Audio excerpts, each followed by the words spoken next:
Today I'm going to show you how to remove and replace the side rear windows on the 92 through 97 body style Ford pickup trucks.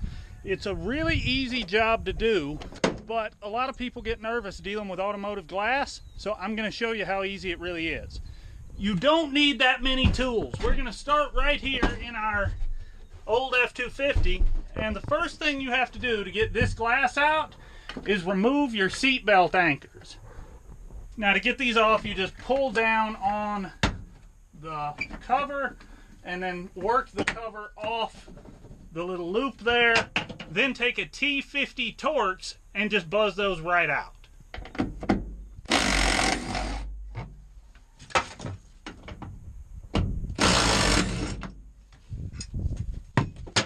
Now that the seatbelt brackets are out of the way, the next thing we need to do is take off this trim piece. Now to get this off, we need to take the screws out of this front A-pillar piece, and we need to pull a couple screws out of this rear trim piece.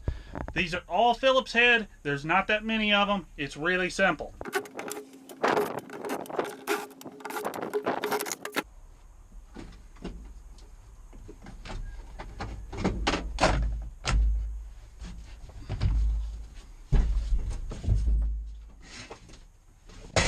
These side windows are actually bolted in place. The window glass itself is captured in the rubber gasket, and the gasket has these 6 little studs around the edges, and they come out really easily. It's a 9mm nut, but these are not very tight. You can probably take them out with just your fingers, so when you're installing the window, be really careful, don't over tighten those.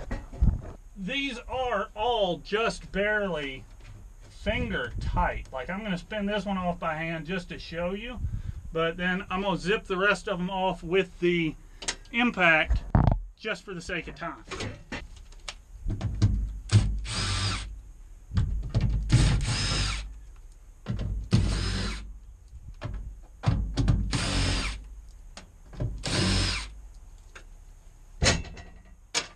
All right, let's take the window out.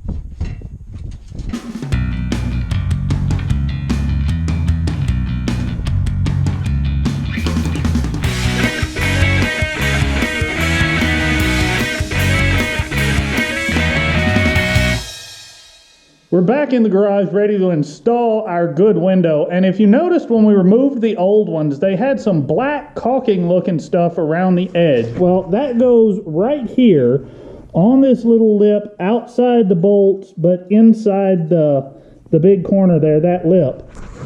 What the factory originally used was called butyl tape or Bidal tape. I've seen it spelled both ways. I tried a bunch of local places and could not find it anywhere. I ordered this off Amazon because that's the only place I could get it. I'll put a link down in the description below if you guys decide to do this job. That's where I found it. That's hopefully where you'll be able to find it when you're ready to do it.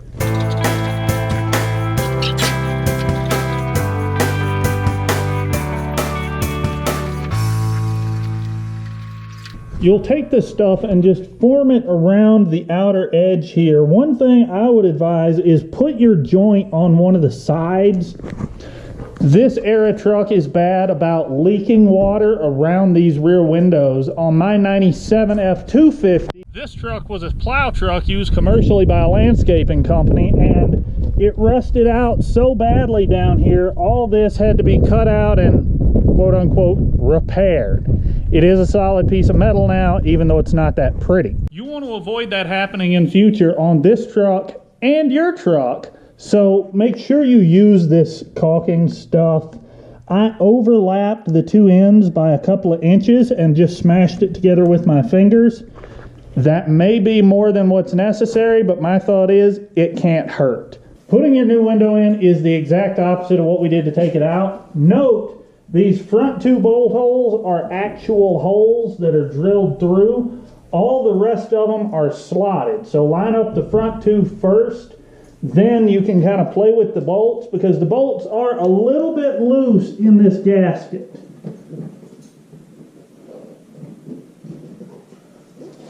And there we go. Now our window is seated in, but if you come up here close, you'll see there's still a gap right there that we don't want. So We'll come in here, grab the nuts that we removed, start threading those on. So our window's in, and I've just kind of finger tightened those nuts down on the inside, and you can see we still have a little gap here. This feels like one of those things where there should be a torque specification for these nuts, and I'm sure there is somewhere, but I haven't been able to find it. So I'm just going to tighten these down until that gap goes away. With the new window in place, I would put the driver's seat belt back in and then take the truck out and road test it. Make sure you're not getting any wind noise around that window before you put all the interior back. Maybe either take it through a car wash or spray it down with a garden hose to make sure it's not leaking water. Then put all your interior back in place. That way, if there is an issue you need to correct, you don't have to tear it all apart twice. We're not going to be doing that though. And the reason we're not doing that is because this truck is a little more of a project than just one window. We're doing a complete new cooling system from the radiator that's already out to the water pump that's coming out.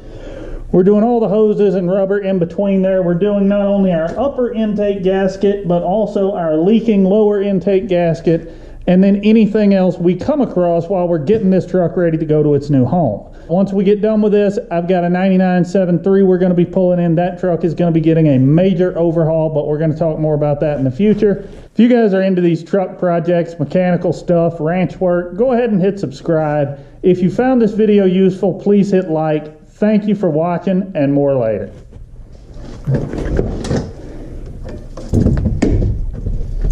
Really?